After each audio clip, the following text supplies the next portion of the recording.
And for a while, it seemed as if the Russians would own it. We couldn't get off the ground. Finally, with John Glenn in the cockpit, a Mercury rocket lifted skyward, and it looked great. Suddenly, trouble. And unless he acted fast, Glenn faced a fiery death. Was the race to the moon worth it? Watch Against the Odds Thursday at 5 Eastern, 2 Pacific. And again at 8:30 Eastern, 5:30 Pacific. Friday.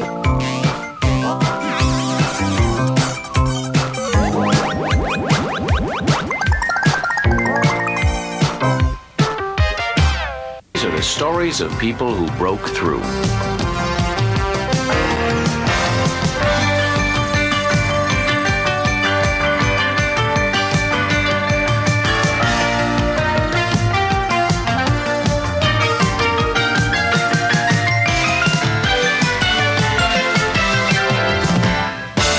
Stories of the men and women who accomplished the impossible against the odds. Astro, meaning of the stars.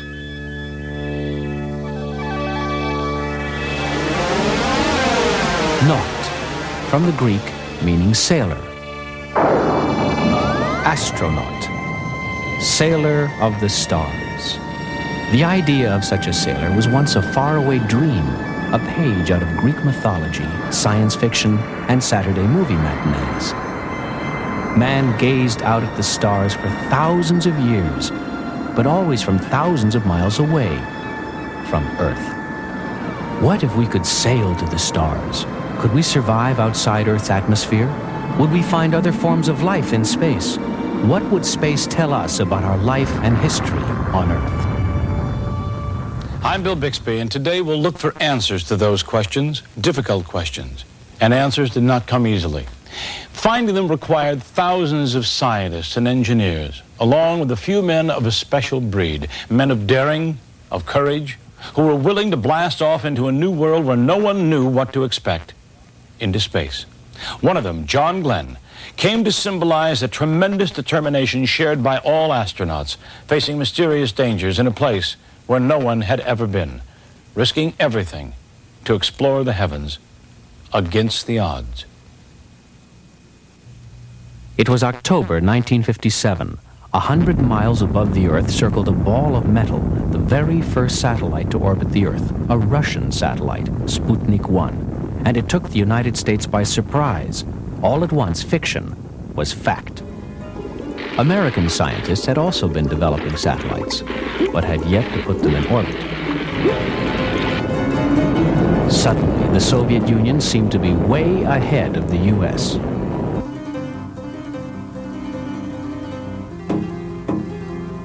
Sputnik challenged America, and the race for space was on. Within 2 months, America tried to put a satellite into orbit. Project Vanguard, December 1957. But it was a miserable and embarrassing failure. Months later, in 1958, Explorer 1 was launched. Its success finally put the United States on the scoreboard. But still, America lagged behind in exploring the new frontier. Both countries began to see new potential. If you could put a satellite into orbit around the Earth, wasn't it possible to send a man?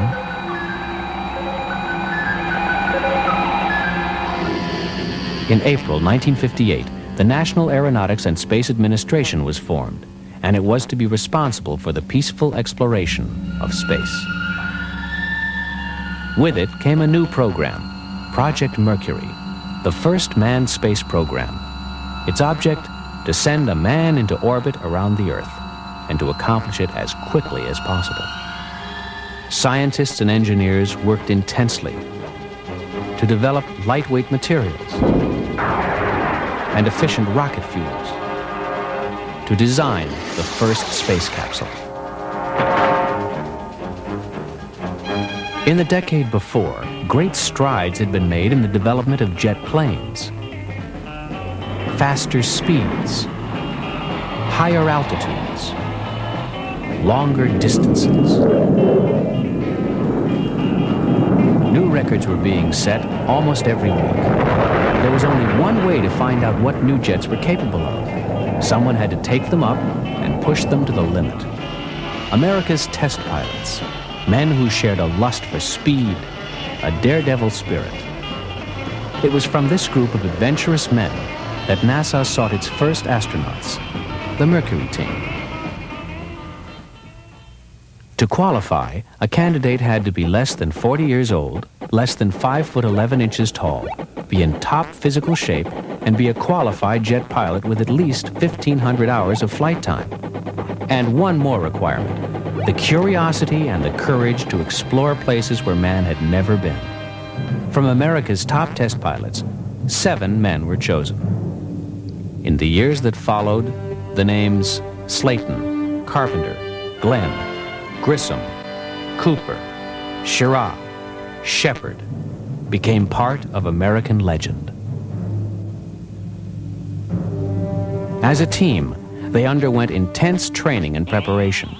Simulators designed to test the effects of zero gravity, weightlessness. Special suits created to protect the men from extreme changes in temperature and atmosphere. Rigorous physical and psychological tests. What does this look like to you? An ink blot? Interesting. In 1960, the Eisenhower administration gave way to a fresh, young visionary, President John F. Kennedy. He brought with him an even stronger commitment to the space program. Now it is time to take longer strides. Time for a great new American enterprise. Time for this nation to take a clearly leading role in space achievement, which in many ways may hold the key to our future on Earth. To test the Mercury system, NASA trained 6 astrochimps. What does this look like to you? I see. In January 1961, Ham became the first American chimp in space. His successful mission paved the way for man. But just as everything was being readied for America to send up its first manned spacecraft, the Soviets once again took the United States by surprise.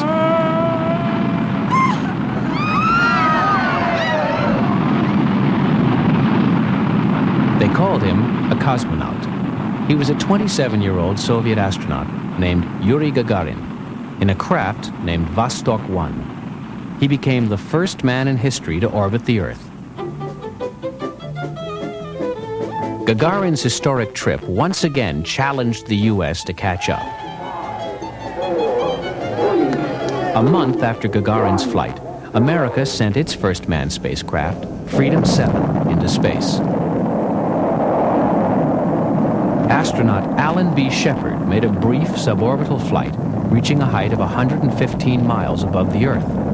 A significant achievement, but still, America lagged behind the Soviets.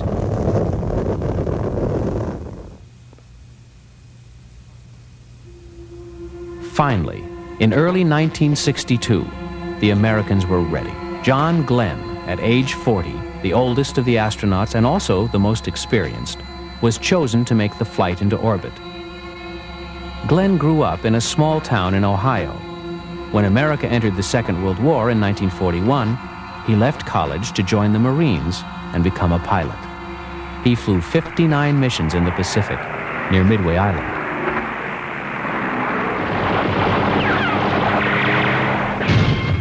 Later, in Korea, Glenn flew 90 combat missions and showed unusual courage and talent as a pilot. After Korea, Glenn came home to become a test pilot.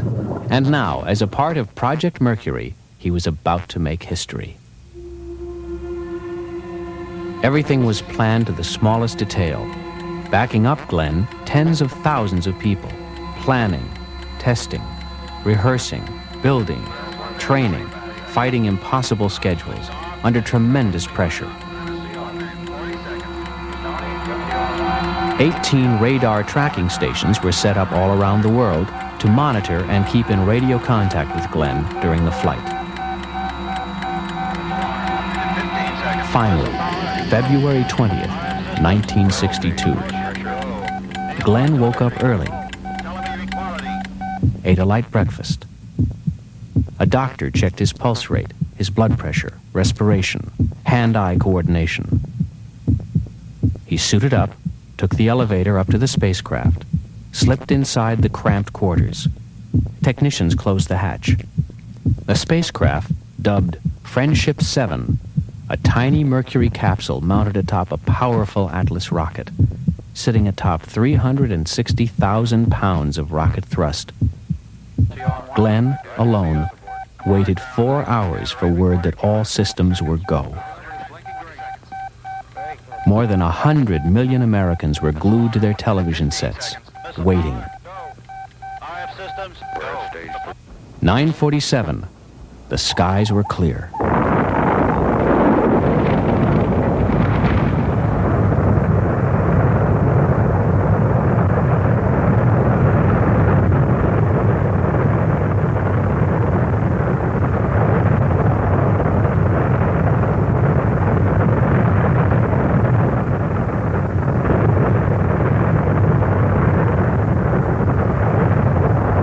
By 9:48, Glenn was experiencing weightlessness.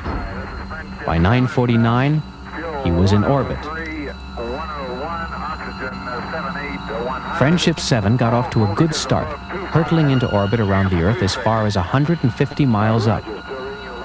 Then, toward the end of the first orbit, the capsule began drifting to the right. The automated controls were malfunctioning. Glenn's years of split-second decision-making as a jet pilot paid off. He switched over to manual controls and guided the craft back on its proper axis. After his second orbit, the control center at the Cape received a signal that the heat shield surrounding the capsule might be loose. If this were true, Friendship 7 would experience such extreme temperatures upon re-entry into Earth's atmosphere that the entire ship might disintegrate. Glenn continued into his third and final orbit. Tension on the ground was incredible. There was no sure way to check whether the malfunction signal was reliable. Mission Control radioed Glenn. Now he was aware of the problem. He knew that a sudden and fiery death might await. Glenn began his return to Earth. For 5 endless minutes, radio contact was blacked out due to a field of ionization that occurs during re-entry. Then finally, he made it. Glenn's safe return was a great moment for all Americans.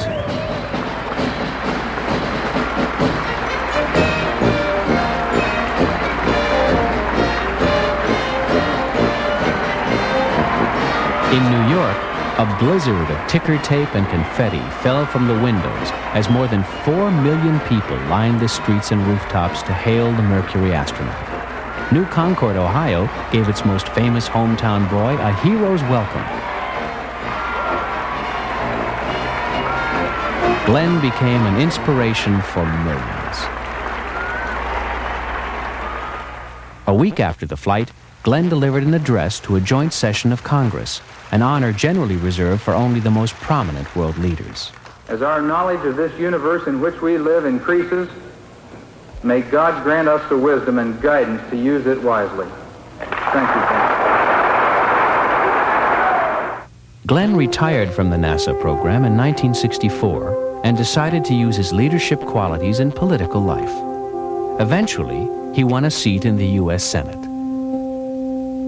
The Mercury missions continued sending men into orbit, but now there was a larger, more challenging plan.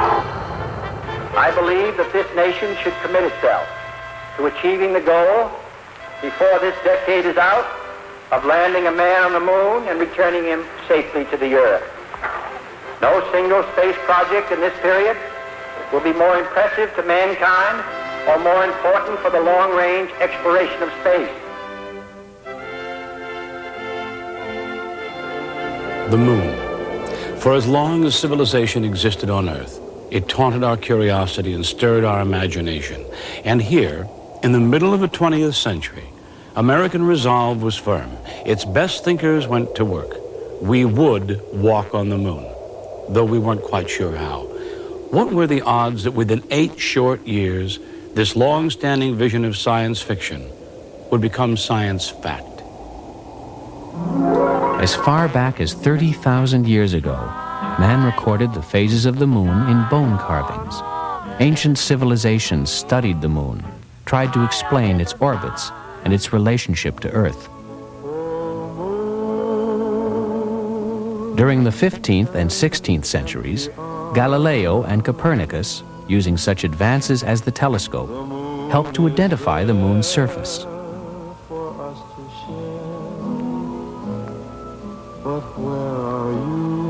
Writers of the 19th century speculated in great detail about how man might get there and what he might find. H.G. Wells, in From the Earth to the Moon, sent his imaginary space sailors to the moon by shooting them out of a giant cannon.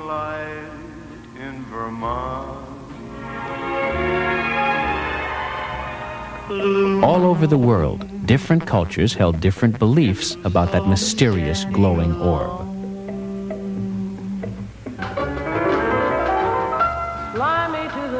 In Norway, people believed the moon's craters were really huge buckets of water. Tiny beings would turn them over, emptying them on Earth, causing rain. In New Guinea, the moon was a child's ball stolen by the gods to light the night while he slept. Eskimos in Greenland believed the moon was a god whose bright glow could make young girls pregnant. And everyone knows the moon, when full, can cause madness.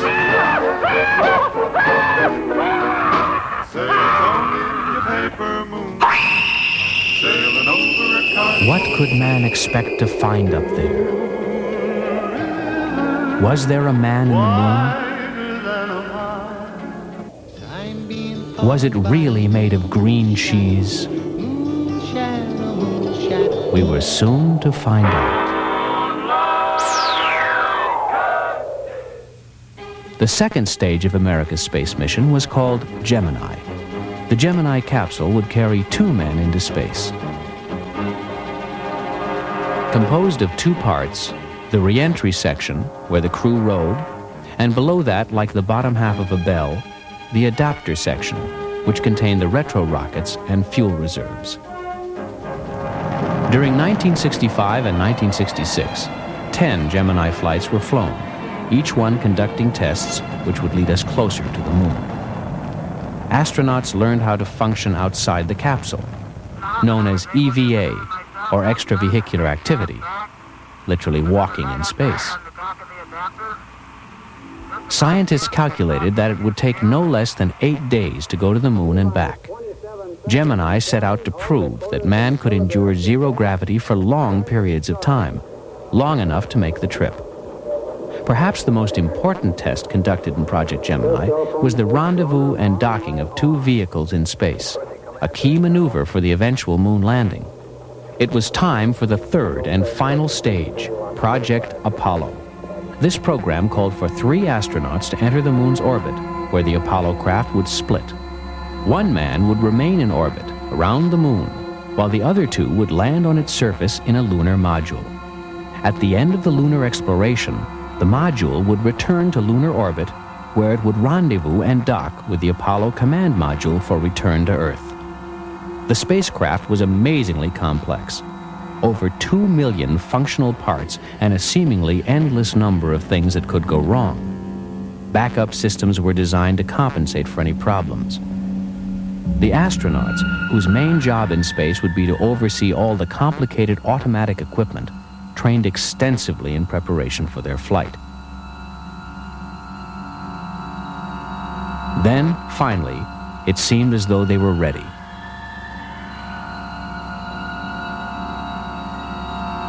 The 3 men were Gus Grissom, one of the original 7 Mercury men, Ed White, the first American to walk in space, and Roger Chaffee, a rookie.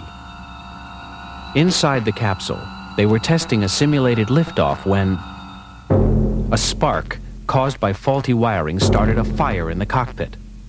Plastic burned, and before ever leaving the Earth, all 3 men died, suffocating from the smoke. The first astronauts to die in the service of their country.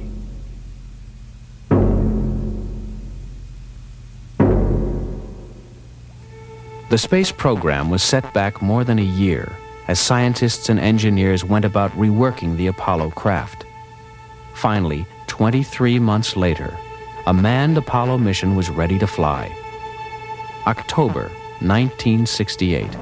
Apollo 7 completed 163 revolutions around the Earth. It was a complete success. In the next 8 months, more Apollo missions went up in rapid succession.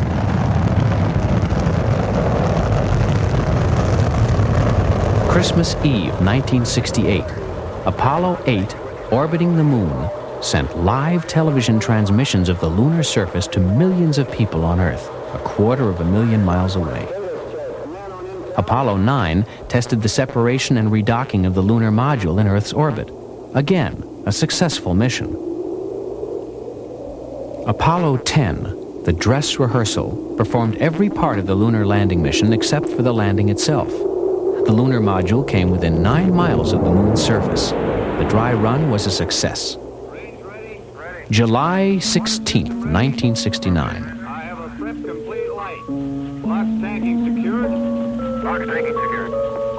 Apollo 11's 3-man crew, Lieutenant Colonel Michael Collins, the command module pilot, Colonel Edwin Aldrin, lunar module pilot, and civilian Neil Armstrong, the flight commander. They were ready. Main stage. 4, 3, 2, 1. Ignition zero. Despite all the failures, against all the odds, they were on their way. The lunar module, dubbed the Eagle, was to land Aldrin and Armstrong on a region of the moon's surface called the Sea of Tranquility, while Collins orbited the moon in the command module. At long last, science fiction was about to become science fact. 4 days later, July 20th. Okay, engine stop. We copy you down, Eagle. Tranquility Base here. The Eagle has landed. The excitement of the next few hours was unbelievable. Over 500 million people around the world watched as a fantasy came true, as a man walked on the moon. That's one small step for man, one giant leap for mankind. Neil Armstrong's memorable words expressed the glory of a stunning human achievement, a proud moment in man's history.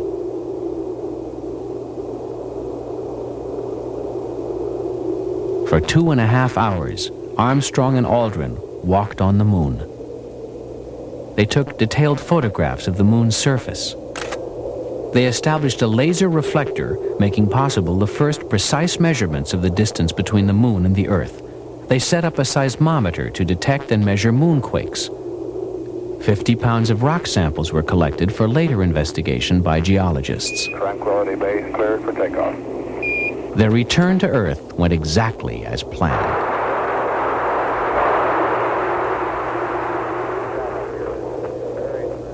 On July 24th, the trio splashed down in the Pacific.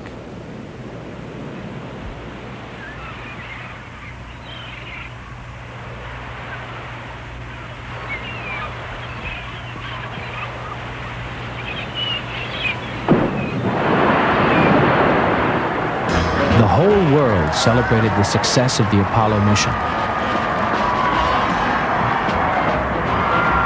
Presidents, parades, acknowledgments of all kinds. Yet, much had changed during those 8 years since President Kennedy declared the objective of a moon landing.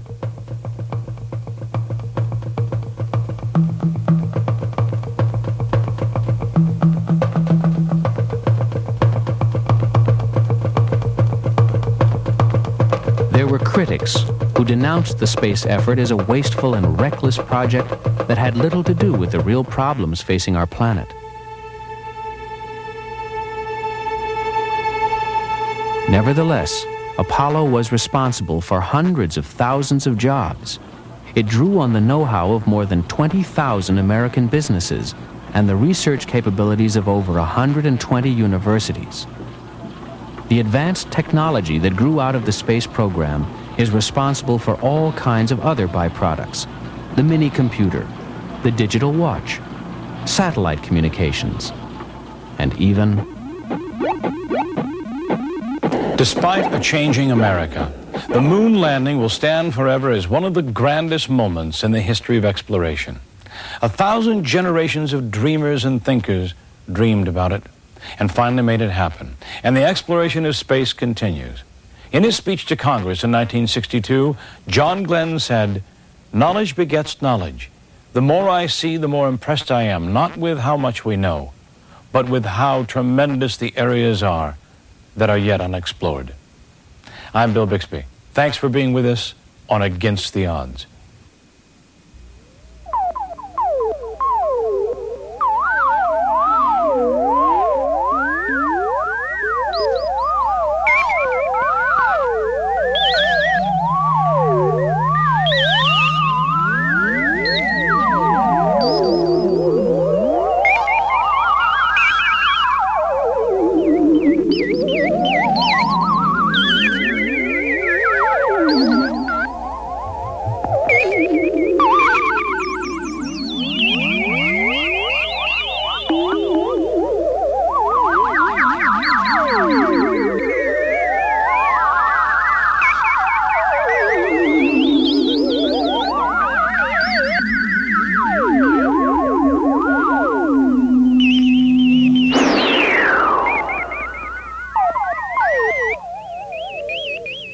Friday afternoon on Nickelodeon, you